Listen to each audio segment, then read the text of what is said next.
tax reform bills that have been presented to the National Assembly. Members of your party, leaders in your party, are the one leading the campaign against such policy. It makes your party look like a distressed, a disorganized, and an entity that is not cohesive. Shehu, you're trying to get a rise out of me. You're not going to do that. But I mean, I'm just trying to paint. I'm just trying to paint what is happening in your party. All this negative, disorganized, disoriented, this. Yeah, there is. First of all, that bill, as far as I'm concerned, was a good bill. It's a good bill. Yeah, are there places where there are reservations, legitimately so? Yeah, people would have reservations. It's a huge bill. These are 4 bills, and it's a watershed bill. But I agree with you that the party and the government needs to be a bit more cohesive in terms of synchronizing and aligning policies so that the politics, the government, the party in its own hand will take the lead in the political campaign for it. And so that members of the party will be in cahoots, with whatever policy that the government is reeling out. And I thought that the party should have been brought in at the initial stage to be part of before this campaign started. I agree with you 100% because it's not only is such a tax bill or any kind of bill that has huge economic implication is as good as a political bill because there's a lot of politics that will go into it. It has to go to National Assembly. People would have to look at it. Members of the National Assembly would have to look at it from the prism of politics and see what will make them survive in their constituencies. So those are largely political decisions as well as it's an economic decision.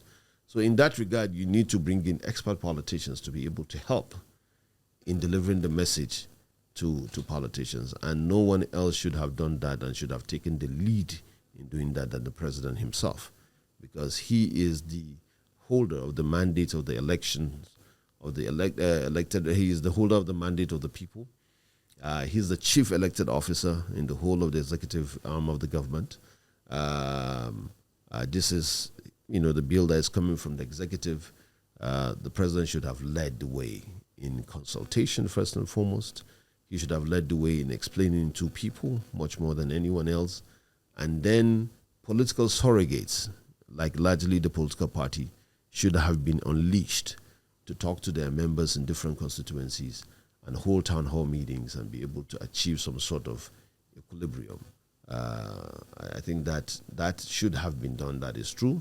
The bill would have had less of a friction than it does today. So does the president think that this would not have a political backlash, or what exactly? Or it's just a simple? The president, I think I'm not speaking for the president, by the way. So I shouldn't be misquoted by thinking I'm not speaking for him. But I will assume that he saw a bill that he thought was a fantastic bill, and that would make a lot of sense. He considers himself as a transformational president. He considers himself as a president who would take hard decisions that other presidents had simply sidestepped. These laws needed to be changed. They are archaic in so many ways. Some of them have been decades old, that they are simply asinine to even think of applying them, or in this current stance that we're in. So I think the president just largely put his foot forward and said, look, this is a good bill and I'm willing to back it up, and then he sent it to the National Assembly. Do you still think that he can salvage the situation with the governors, especially those of the APC who are terribly aggrieved about it? No. I think it can be salvaged because there's nothing in that bill that is inimical. Most of the fears that have been expressed by a lot of people are not really there. So I think it can be salvaged once the consultation goes on. This National Assembly has said they have given 6 weeks to the Committee on Finance to go and do the public hearing and everything. 6 weeks is enough for the president and so many other political leaders that are in support of this to drive the consultation and get this bill passed. You think the bill will be passed? I think if necessary consultation are done, yes. I think what is going on, Ismail, in the north? it does look that there is a disaffection against your party in the north. I think any party that has been in power for 10 years naturally would have some issues with people, especially. And I don't think it's the North per se. I think generally because of some of the hard policy decisions that we have taken in this administration, even starting from last administration, I think the people are feeling the pain right now. And when someone is feeling the pain, it is difficult for that person to be happy with you.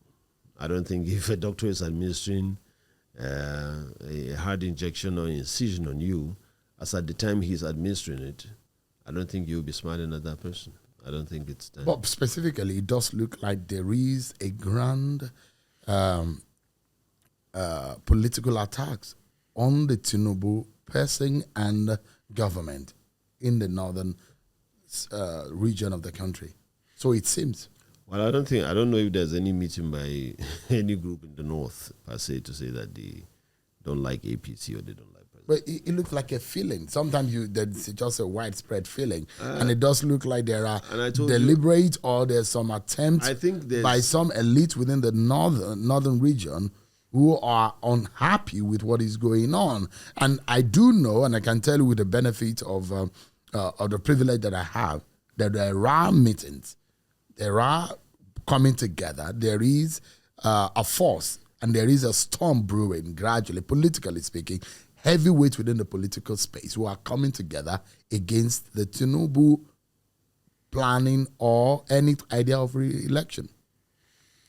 I think the job of opposition in particular is always to try to dislodge the people who are in government. That's not news. That's not new. And I think people, like I said, there is a feeling, there's a painful phase that people are going through all over the country right now. And it is the job of people who are oppositions or people who are feeling as if that these things have gone all right to tap into that anger and be able to exploit it for their purposes.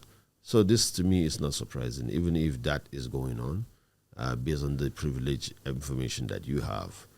It will not be surprising to me. But I think that the government will do all it can as well to be able to turn the tide and see that there is truly a light at the end of this tunnel, because it is a very dark tunnel as we speak.